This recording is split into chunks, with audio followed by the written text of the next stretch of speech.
Whew, it's done. It's over. Declan Rice is finally an Arsenal player. It's a huge signing for the club.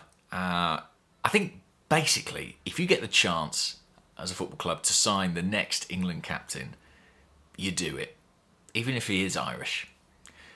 This is a big, big deal for Arsenal. Obviously, the numbers are big, but I think the significance goes well beyond that. We're going to talk all about it today. Thank you for watching. First of all, I just want to say really appreciate the support. Do keep commenting, do like the videos, apparently that really helps, and subscribe for more. We're going to be commentating across the summer really as it happens, live analysis and reaction. So yeah, it's been really fun so far and I'm really enjoying it. Now, Declan Rice, as I say, potential next England captain now is at Arsenal. Probably a lot of you aren't from England and don't really care about that, but I think in the context of the Premier League, that is really significant. And what I mean by that is that it's not often you get the opportunity to sign players who are likely to have sort of that level of impact or that level of prominence within English football. The reason for that is that either they're developed by top clubs and they stay there, or they're snapped up very, very early by top clubs at kind of 18, 19, and they stay there.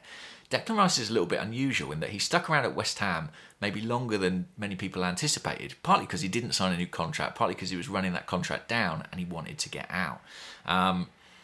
So to actually be able to acquire a player who is a regular in the England team, and like I say, potentially going to wear the armband after Harry Kane, is huge. It's huge. It's an Alex Ferguson signing. And I actually mean that in a positive way. Older fans will remember there was a time when he was Manchester United manager, Alex Ferguson would basically go around snapping up the best young English players that there were. Rio Ferdinand, Wayne Rooney, they're a couple of great examples where he saw elite English talent and thought, if I buy them, I've got them for 10 years at Old Trafford doing their thing, helping me win trophies. If he was managing today, he absolutely would have signed Declan Rice. He might even have insisted on doing it a year or two before, but it's exactly the deal he would do. And to be fair, a lot of the big clubs looked at it. I mean, Man City and Pep Guardiola were in quite heavily for Rice. They don't really tend to operate in that Ferguson kind of way quite as much. They look a bit more left field in terms of their signings. They try and be, I think, a bit more creative. But they were still in for Rice and they went quite hard. Manchester United did want Declan Rice as well, but didn't have the finances in place to do a deal. Chelsea, obviously there'd been dialogue, certainly with the previous ownership. Under the new ownership, maybe less sure about that. I'm not entirely clear. I think Liverpool had an interest, but it was quite a faint interest. Every big club in their right mind was looking at Declan Rice. Of course they were, because he's a quality player who is settled in the league, proven in the Premier League, and can be a massive contributor over the next 5, 6, 7, 8 years. Now, there is a caveat to all this, which is the fee. What do I think of the fee? £100 million guaranteed, further £5 million in potential add-ons. Whew, it's a lot of money. Is he worth it? I can't tell you in all good conscience that he is. I'm not sure any player is.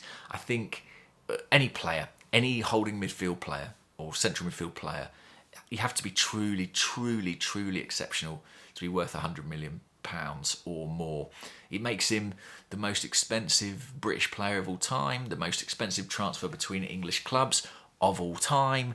It is a vast amount of money. To be honest, I never envisaged Arsenal being able to spend this sort of money on a player. When I spoke about this feeling like an Alex Ferguson signing, one of the things, I always cast slightly envious eyes at Manchester United about that, because I never thought Arsenal would be out there making these deals, signing up the most highly rated English midfielder in the country. I just didn't see it, especially at this level of investment.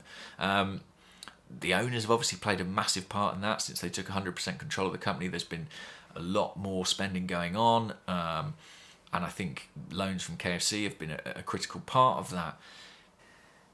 Is he worth it? Like I say, I don't think any holding midfield player really can be worth that amount of money. It's a huge, huge sum.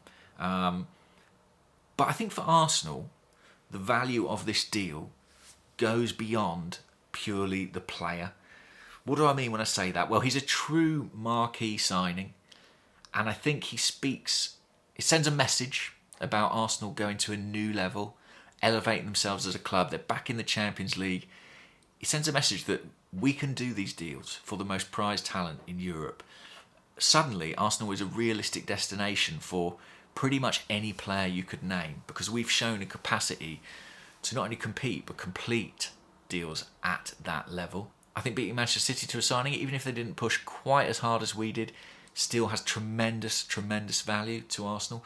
I think it's a real boost. You can't win a pre-season, right? The real competition happens on the pitch, but I think losing out on Declan Rice to City would have really compounded the blow of having lost the Premier League title last season. This gives some hope for Arsenal that they might go some way towards closing that gap. And Rice becomes a poster boy, really, for this new era at Arsenal. This is the kind of signing that the Emirates Stadium was built to help us make. That is the level of investment that we're talking about here. It's been a long time coming. And we've, to be fair to the club, we tried to spend money at this level before. We tried it in January with Mikhailo Mudryk. It didn't come off. Rice was always the guy that we wanted most of all. We didn't have a long list of alternatives. There weren't a ton. There was a plan B, maybe, in Moises Caicedo, who was getting closer and closer to Chelsea by the day. There wasn't really a plan C, a plan D. We had them, but they weren't at the same level of Rice. Everybody knew that. Mikel Arteta knew that more than most. And I think what's really encouraging is how effectively he managed to sell Arsenal to this player. Because, make no mistake, there will have been overtures, as I mentioned, from all the big clubs. Not just English clubs. We know that Bayern Munich were very seriously interested as well. From what I hear, Arteta in those meetings with Rice was incredibly compelling. He convinced the player that he had a very clear plan, not just for the team, but for his own individual development, for the player Rice could become, and what that could mean for his career, his legacy. But they also said, look, this club is going places. We have a clear direction. We have a clear plan. This is where Arsenal are headed. Are you coming along? And in the end, from what I hear, Declan Rice didn't really feel he had an alternative. He couldn't let this opportunity pass him by, even when Manchester City reared their head. I think that speaks to Mikel Arteta being a very persuasive man. I think we knew that already, but I think we're finding it out all the more with every transfer and every player. I look forward to Declan Rice's interviews when he's officially bedded into the club, and I'm sure we'll hear a bit more about that dialogue and what it was that made him so convinced that Arsenal was the club for him. So what do they like about Declan Rice so much?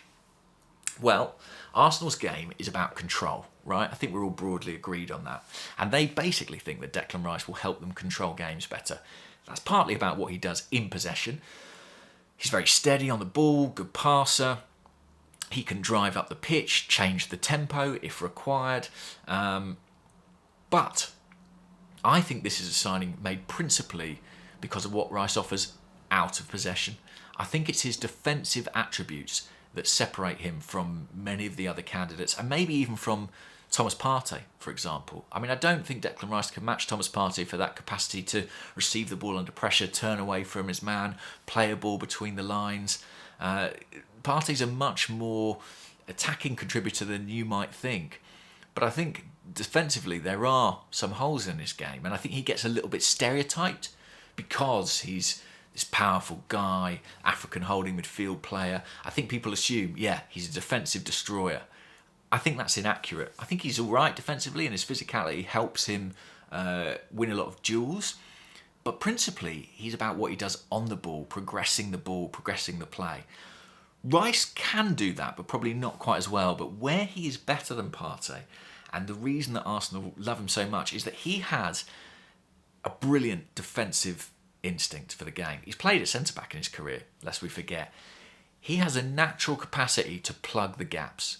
When Arsenal go forward, or when West Ham go forward, if he's not part of the attacking move, which he can be, we know he's got that capacity, he has an intuition for where the space is, and when the transitions happen, he shuts them down. And Arsenal are going to need that more next season than ever before. Because think about the team that we're putting together. Think about the front five that are going to be on the pitch. Potentially, you've got Gabriel Jesus up front, Odegaard off one side, Kai Havertz on the other, Saka and Martinelli on the wings. That is a true front five. This isn't the old days of the front five with Kieran Tierney overlapping on the left wing. This is a true front five. And if you're going to do that, you need to have players who you can rely upon to plug the gaps that are left behind, to win it back quickly, to snuff out the counters, to stop the transitions. And I think that's why we've seen Declan Rice come into Arsenal. He also adds physicality, height, ability in the air, which replaces what we're losing partly in Granit Xhaka. He's a leader. He's the right age. He's got a good relationship with some members of the team already. He's going to be Arteta's lieutenant in the same way that Xhaka was. And I think Odegaard will remain Arsenal club captain, but it wouldn't surprise me if within a year, within 2 years, we see Declan Rice wearing that armband as his vice. We know that Gabriel Jesus and Alexander Zinchenko were introduced to the leadership group within a few weeks of signing. I think Rice could well follow in their footsteps and be part of the leadership group almost immediately, because that's his personality, that's his nature. He was destined to be the captain of West Ham. I think he's destined to be the captain of England. Maybe one day he'll be the captain of Arsenal, although I don't like talking about that too much because it means Martin Odegaard might leave.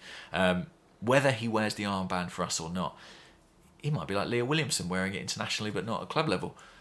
Who knows? But this is a huge, huge, huge signing.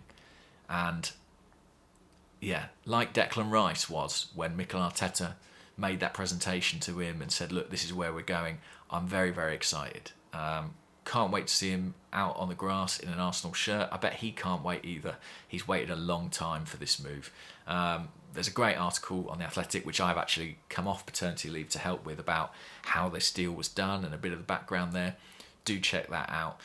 Thanks for watching as always. Like, subscribe, comment, and I'll speak to you all soon. Rice, rice, baby. Let's do this.